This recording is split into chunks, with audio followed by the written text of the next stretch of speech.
Bonjour, alors on se retrouve pour une petite vidéo présentation de mini-album. Alors c'est un mini ultra rapide, enfin pas forcément rapide à faire, mais moi ça m'a pris longtemps parce que j'hésite toujours à choisir mes embellissements. Mais donc c'est un mini dont la structure est super facile à faire. Il a été présenté par Séveline Scrap sur la chaîne de 4 en Scrap.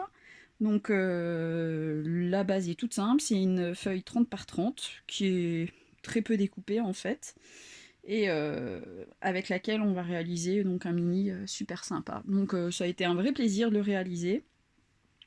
Il y a des choses que j'ai repris de son tuto, d'autres que j'ai modifiées.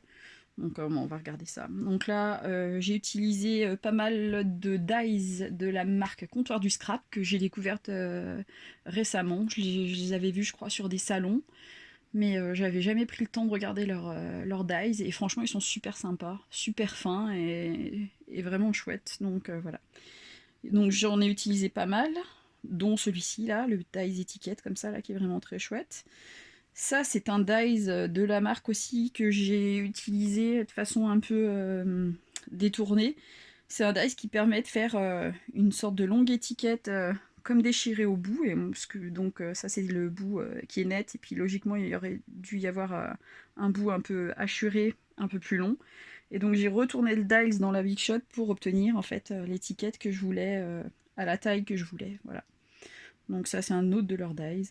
J'ai utilisé un dies de chez Casey Art que j'avais depuis un moment là, avec les feuilles un peu tropicales. Ça, c'est un tag que j'avais dû avoir dans un vieux kit de Studio Calco. Là, c'est un œillet doré que j'ai eu je ne sais plus où. Donc voilà. Et là, c'est un embellissement de la collection Oasis que j'ai utilisé en fait pour faire le mini le mini album. Donc ça c'est la page de la collection. C'est une collection que j'aime beaucoup, que je trouvais très chouette. Donc je l'ai fermée par un système d'aimant en fait. Et dans le tuto, elle utilisait une petite ficelle. Mais comme j'ai fait un titre un peu en surépaisseur, du coup ça marchait plus trop. Le coup de l'étique, enfin de la ficelle, ça allait être gênant. Voilà, donc il s'ouvre comme ceci. Donc je vais un peu voilà, rétrécir l'image pour qu'il me voit quelque chose. Donc il s'ouvre comme ceci, donc à chaque fois il y a des grandes photos, alors ça c'est ce qui m'a plu en fait là-dedans, des grandes photos qui permettent de faire des zooms comme ça sur des détails, donc ça je trouvais ça vraiment très chouette. Donc c'est des photos hein, plutôt sur le thème de la mer. Donc la feuille 30-30 en fait elle est pliée donc comme vous le voyez ici, pour réaliser une pochette. Alors dans le tuto, elle mettait deux inserts à l'intérieur de la pochette, un dans ce sens-là, un dans l'autre.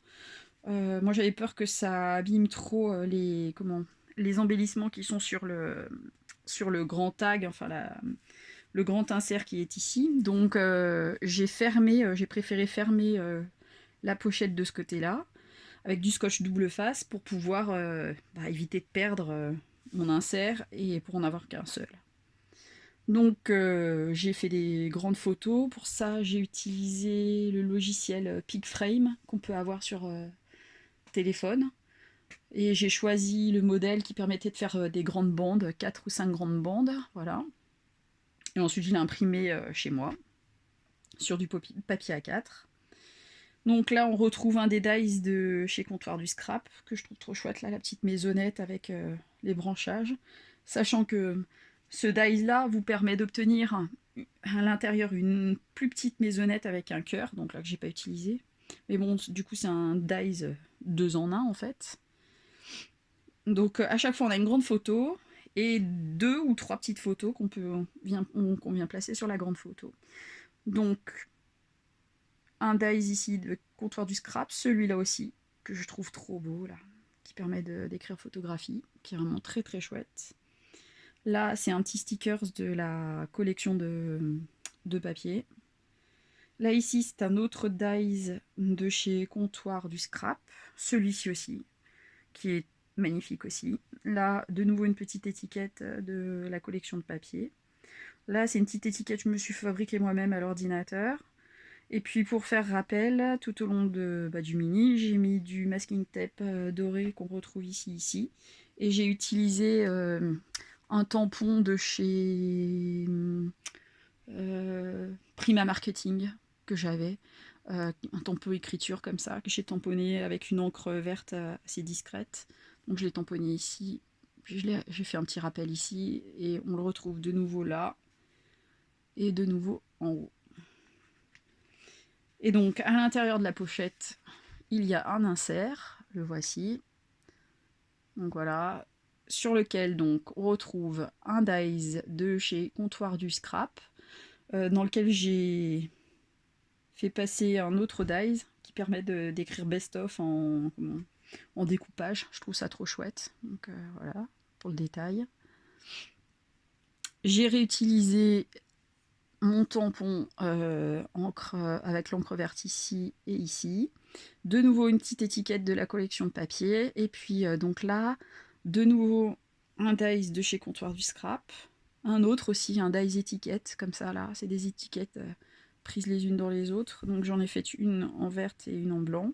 Là, de nouveau, une étiquette que j'ai créée sur mon logiciel de traitement de texte et que j'ai fait avec des bords verts. Les deux petites photos et puis le masking tape doré qu'on retrouve ici.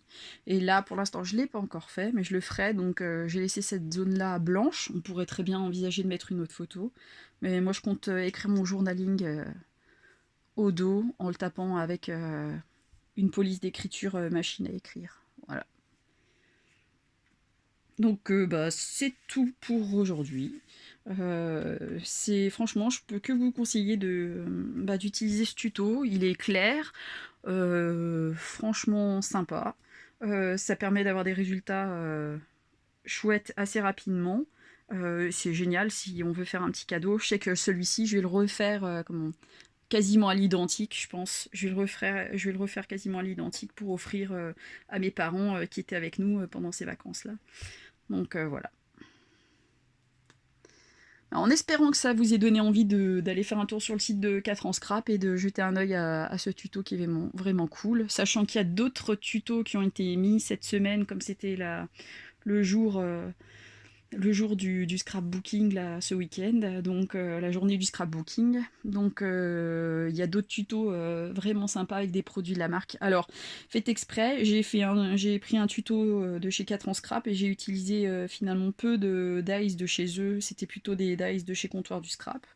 Qui sait, peut-être que le prochain que je vais faire sera plus avec des dies de chez 4 en scrap, avec un tuto de Comptoir du Scrap, on sait jamais. Donc voilà. Mais bon, j'aime bien un peu tout mélanger. Je vous souhaite une bonne journée, j'espère que vous vous portez bien, et puis à bientôt.